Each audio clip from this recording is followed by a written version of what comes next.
and welcome back to Europe Climate Connection, a Climate Action Network Europe podcast that discusses a whole variety of issues related to the climate emergency and the energy transition by featuring our wonderful member organizations.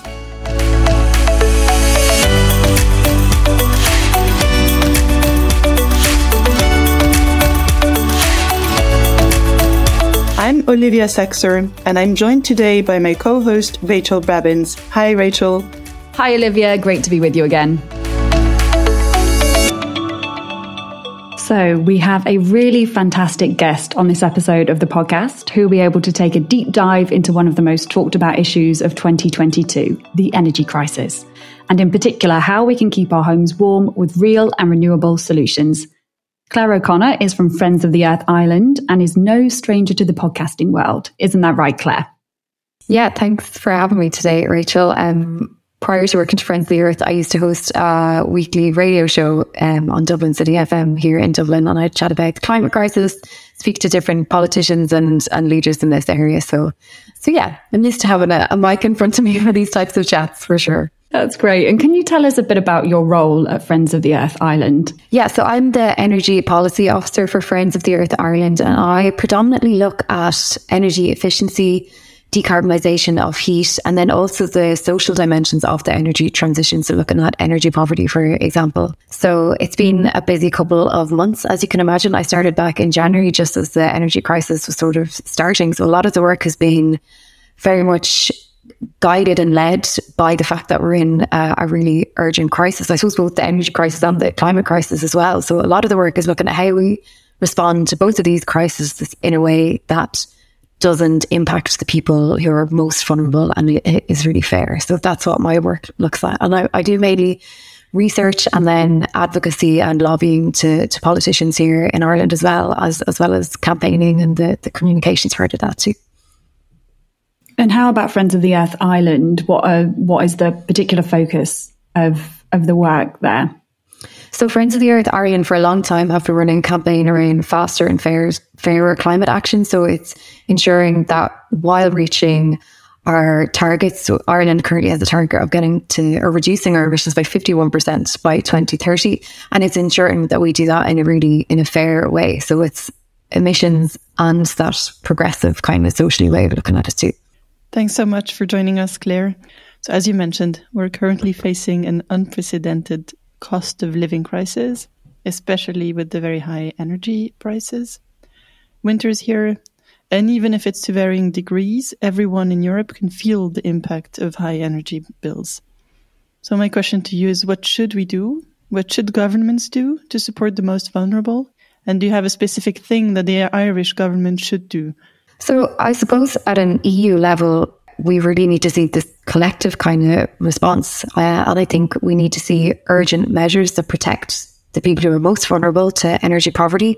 I know in Ireland, for example, I think almost 50% of households are now in energy poverty as a result of the energy crisis. And it looks like it's only just going to continue to go up. But we also need to see a really clear phase out plan for fossil fuels and a clear end state at an EU level as to when we're going to actually stop using fossil gas. And as well as that, we need to see massive acceleration of renewables, and we also need to see a huge acceleration of home insulation and in particular prioritising people, like I said, who are suffering from energy poverty and are the most vulnerable to this energy price crisis, because it's those people who are on the lowest incomes who are already spending the biggest proportion of their income on their energy bills anyway. So if energy bills continue to go up, it's those people who are really struggling the most. And it's one thing that we've really learned over the course of the past couple of months is that this crisis, it's impacted people who already had all these other stressors in their lives, who are already vulnerable in other types of ways. And this is just one extra thing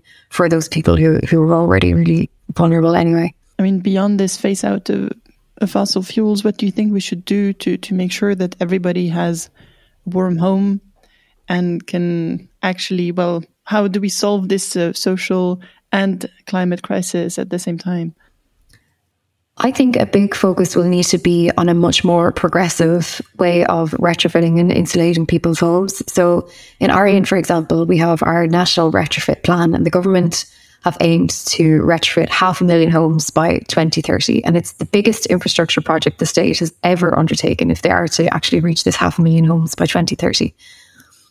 And to do this, they've set out these grants. There's 50% grants, for example, for people who want to do a deep retrofit of their home to really keep it as tight as possible to make sure that they're not wasting and losing energy. But the thing is, even with a 50% grant, if it costs €100,000 to retrofit your home, it's still €50,000 that will be needed upfront. And that really isn't affordable for the vast majority of people. And this retrofit scheme, a lot of it is being funded by a carbon tax. And it means that the carbon tax is going, a lot of people are calling it a wealth transfer, that it's just money being transferred from the government to wealthy households who probably were already able to afford to retrofit their homes. Now, our government here have introduced an energy poverty scheme as well, which is really positive. And that's like a free retrofitting scheme for homeowners who receive social welfare payments as their main form of income. Now, it's really positive. Now, the thing is, there's a waiting list of, I think, 27 months at the moment from when you apply to when you actually get it completed at the moment.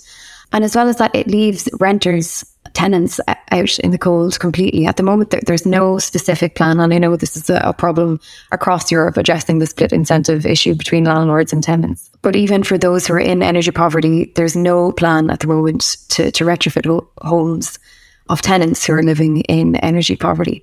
So although it's really positive and it's definitely a good first step in the right direction, there's so much more that could be done in this area to make it a lot more inclusive and to make sure that it's not just, like people are saying, this wealth transfer to rich homeowners. Yeah, one thing that I wanted to mention to you actually, Claire, was I know I live in the UK and I know that there is a massive rental property situation. So many people are locked into renting, and generally the most vulnerable people are the people that have to rent and don't own their own house. What would kind of be your proposal to change this? Yeah, that's a huge issue here in Ireland as well. We're experiencing an extreme housing crisis at the moment. So tenants don't really have a huge amount of bargaining power, even when they're looking at these sort of retrofit and insulation measures. They don't really have the power in the situation. One thing that we've been looking into recently is the minimum energy performance standards. And I know that might be coming in soon with the Energy Performance in Buildings Directive. But we've been, and the government have actually committed to introducing minimum energy performance standards from 2025. But the thing with that is they haven't actually communicated that with any landlords yet. So what we really want to see is a dedicated retrofit plan with tailored one-stop shops that are specifically for people in the private rental sector, and that also facilitates communication between tenants and landlords. And there's no clarity on what exactly protections are there from rent evictions for people getting evicted while these sort of works are being carried out on their homes. And some different government politicians here have said that there is protections, but for most people that's not clear, and it hasn't been communicated with landlords and it hasn't been communicated with tenants yet. So there's a huge communications campaign, I think, that needs to happen. If they are to introduce these minimum energy performance standards from 2025, they need to tell landlords now, so they can actually start that process, because I'm sure it's the same in other countries, that there is that big backlog at the moment of labour and materials even for actually doing these retrofitting and insulation measures. So a big part of that will be actually engaging with landlords and really letting tenants know what their protections are here as well, and to making sure that if someone gets a retrofit in their home, they're not just going to either send the rent up or evict the tenants, which is going to contribute more to the housing crisis. So I think here politically there is a little bit of a hesitancy in terms of actually tackling this, because no one wants to rock the boat in terms of the housing crisis.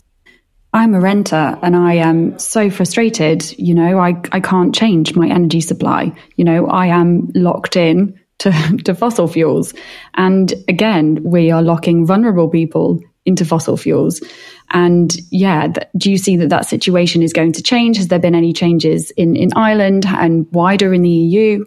I think that's a really good point, that you don't have any choice on what sort of heat source is in your house. And I think that's where regulation is going to be really, really important. So what we want to see here is a really clear end date for installation of fossil fuel boilers in people's homes. Once you can't install a new gas boiler in your home, that there has to be an end state for that, when it has to be a renewable source.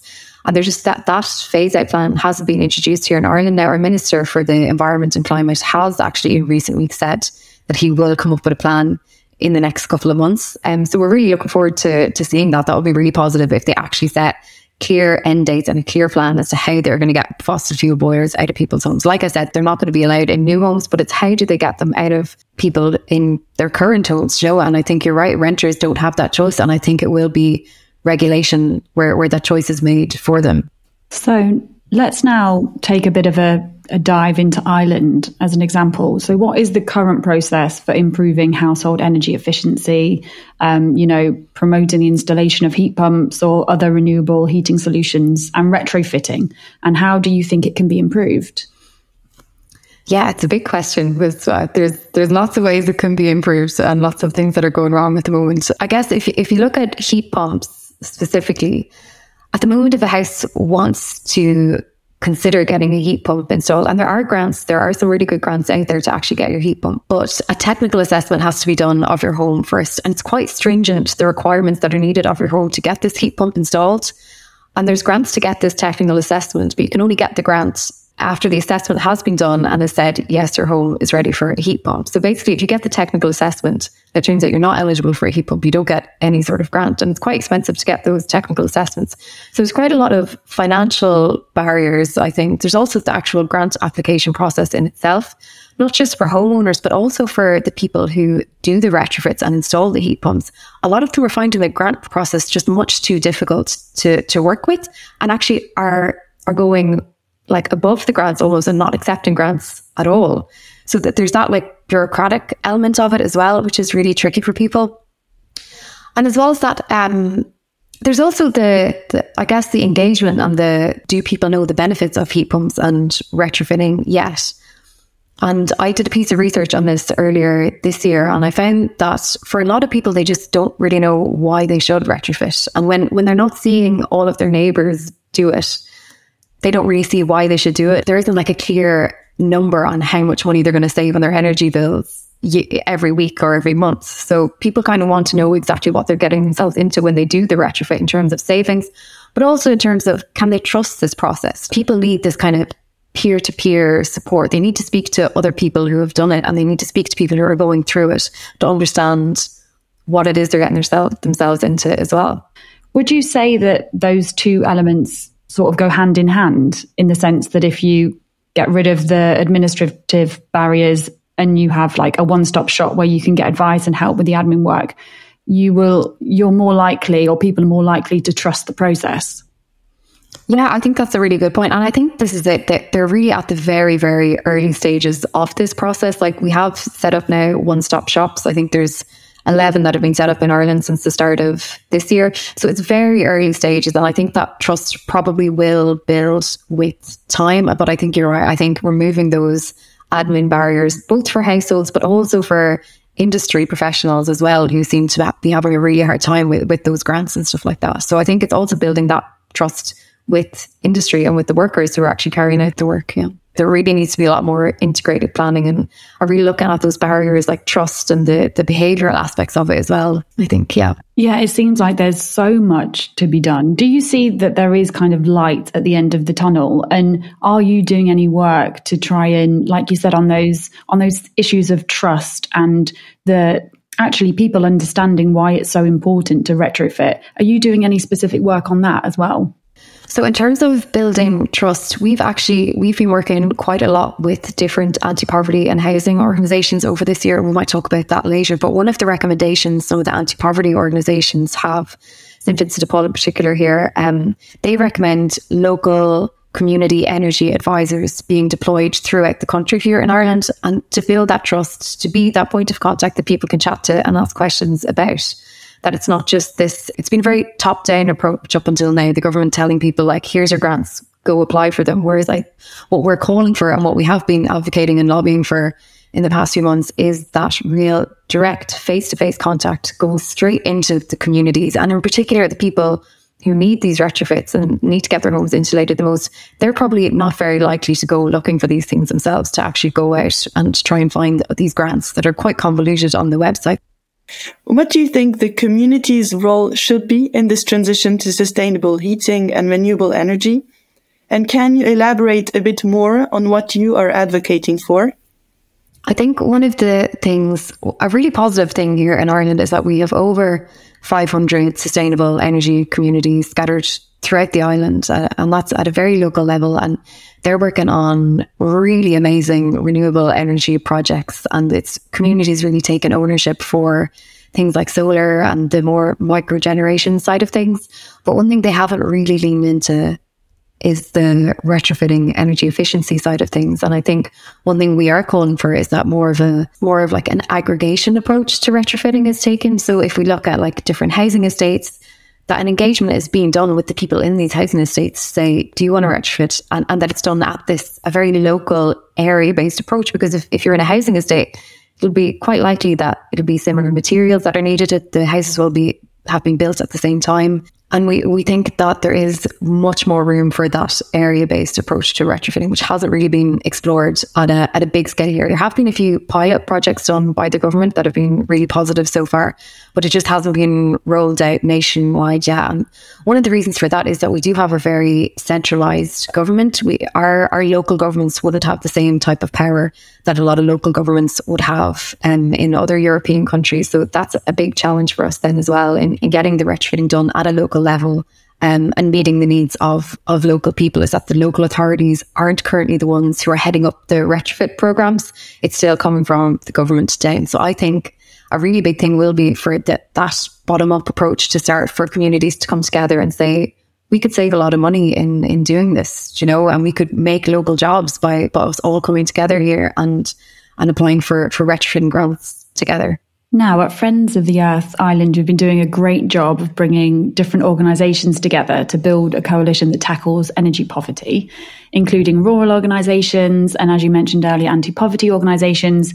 Can you tell us more about that, and what are some of the maybe surprise takeaways from that process, or other lessons learned that you can share and we can all learn from? We decided to bring people together and collectively develop a joint set of asks on what we want to see ahead of this winter in terms of tackling both the energy crisis and the climate crisis as well. And for some organisations, it was the first time they had brought their social justice work into that climate space, and to develop solutions that not only, I suppose, protect the most vulnerable, but also get the most vulnerable off fossil fuels as quickly as possible. So our recommendations were around cost of living measures, increasing social welfare payments, direct targets for energy bills, how we can directly help people who are struggling the most.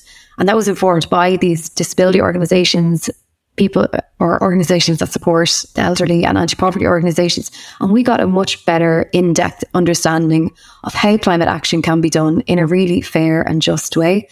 And I think that was the really big one for us, because for us looking at it, it's very easy to look at it from a emissions in versus emissions out type way. But to get those perspectives that we wouldn't have, like these people, they speak to people on the ground who are struggling, and it's just so invaluable really to have their input into our advocacy asks. So in the end, we came up with we had lots of different asks, and we had 42 different organisations across the civil society space in Ireland came together and collectively said, this is what we want to see. We want to see retrofitting for our most vulnerable. We want to see protection for energy bills, and we want to see much more support in terms of cost of living. And how about in terms of rural and urban and any disparities there? Because of course in Ireland you have a really large rural population. Do you see that there is a massive gulf in disparity between retrofitting homes in an urban setting in cities or retrofitting out in the countryside? Yeah, it's a really good question. One of the organisations we did work with when we were doing our collective lobbying around energy poverty was Irish Rural Link. And there's a lot of Irish homes in the Midlands in particular who rely on solid fuel like turf and that's the main way that they heat their homes. And it's a really big part of the culture there. It was a huge part of the economy for a number of years. So I think what Irish Rural Link and what we are now calling for is that there needs to be a dedicated retrofit scheme for people who do rely on solid fuels such as turf to heat their homes, because they need to be engaged with in a different way, I suppose, to people in the city. You know, if for years and years your family have been using turf, it is part of your culture. There's a ritual around it. It's part of the way that you live there. We need to look at how do we engage these people then in the energy transition. And we need to make sure that they're listened to and they don't feel like their way of living is kind of being ripped away from them in the name of climate action. And it comes back to that piece of just making sure that the people who are most impacted are prioritised, but not only priorities, but they're actually heard, I think, in these decisions as well. Sure, we have solutions. Heat pumps, retrofitting, solar panels. Do they need to go together? How important is it to have an integrated approach that puts those three elements together? And how can we have a push to make the housing sector a driver of the energy transition? Yeah, that's a really good point. Now, one of the things that we have been calling for is for the retrofitting, decarbonisation and heat and installation of solar on all social housing units by 2030. And we think the government really should lead by example when they're doing this. And I think that triage, really, the decarbonisation of heat, insulation plus solar, like they really need to be looked at collectively. And I think you're right, they're not fully integrated maybe in the plan at the moment. But I think the government could lead the way by doing this on their social housing first. Yeah, just to get a sense of how optimistic do you feel about the future? Do you think we're in the right direction? My general feeling is that Ireland in particular has been dragging their feet for a very long time. So we have a huge amount of catching up to do in a very, very small period of time. But in one way, the energy crisis has actually served to really highlight how volatile fossil fuels are. And I almost think that this could be a turning point, and it really could actually accelerate the transition away from fossil fuels. So I think if that happens, I would feel optimistic that we're going to make the right decisions. And actually, our government did come out with their energy security review, and it recommended not moving towards commercial LNG. So that was a really, really positive thing that we've been pushing for a really long time. And I think we're finally starting to see climate considerations reflected in government policy. And so, yeah. Thanks for joining us, Claire. Well, that's it for this episode of Europe Climate Connection. You can join us next time when we'll be heading to Central Eastern Europe and discovering what the European Green Deal means in practical terms for the region. You've been listening to Europe Climate Connection, an original podcast presented by Can Europe. Climate Europe Connection is hosted by Olivia Saxer and Rachel Brabbins. Samuel Martín-Sosa is the executive producer and editor. The script was written by Rachel Brabbins, recorded and edited by Big Audio Media that also provided training, mentorship and assistance during the process. And you can subscribe to Climate Europe Connection via your favourite podcasting platform and find out more about our work at Climate Action Network Europe on our website, caneurope.org. Take care, thanks again for listening, and see you all next time. Thank you all, and see you next time.